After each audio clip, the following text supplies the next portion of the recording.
تو گویا آپ نے ایک فرد کو دیکھا ہے اور اپنے اندر ایک پروسیس آپ کا شروع ہو گیا ہے اور آپ نے 1000 آدمیوں کے دکھوں کو اس کہانی کے اندر جا کے سمو لیا ہے. ٹھیک. اب کرتے کیا ہیں بنیادی طور پہ اس کے ساتھ یہ کرتے ہیں کہ صرف واقعات کو واقعات کے ساتھ جوڑتے نہیں چلے جاتے. دیکھیں واقعہ کیا ہوتا ہے؟ واقعہ یہی ہے کہ آپ ایک پوائنٹ آف ٹائم سے دوسرے پوائنٹ آف ٹائم تک موو کریں تو یہ واقعہ ہو جاتا ہے. ٹھیک.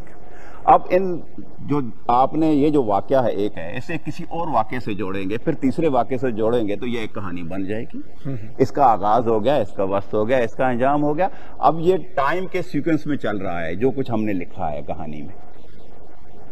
افسانہ اس ٹائم سیکوینس کو توڑتا ہے. ٹھیک. اسے توڑتا ہے اور سپیس اور ٹائم کو استعمال کسی اور طریقے سے کرتا ہے. ٹھیک. وہ طریقہ کار کیا ہے؟ دیکھیے ایک وقت ہوتا ہے جو ہماری گھڑیوں پہ موجود ہے. آپ گنتے چلے جاتے ہیں 1 سے 12 تک. آپ کہتے ہیں جناب یہ ہمارے 12 گھنٹے پورے ہو گئے ہیں اور آپ کی زندگی کا صبح دوپہر شام ہوتی گئی ہے. صحیح.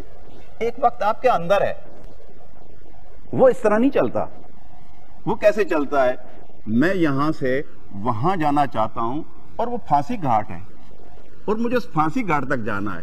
یہ 5 منٹ کا فاصلہ نہیں ہے، یہ 5 سیکنڈ کا فاصلہ ہے. اب میں جو جا رہا ہوں وہاں تک مجھے بتائیے وقت کتنا ہو گیا؟ ٹھیک. کہ مجھے تو زیادہ وقت چاہیے وہاں تک جانے کے لیے.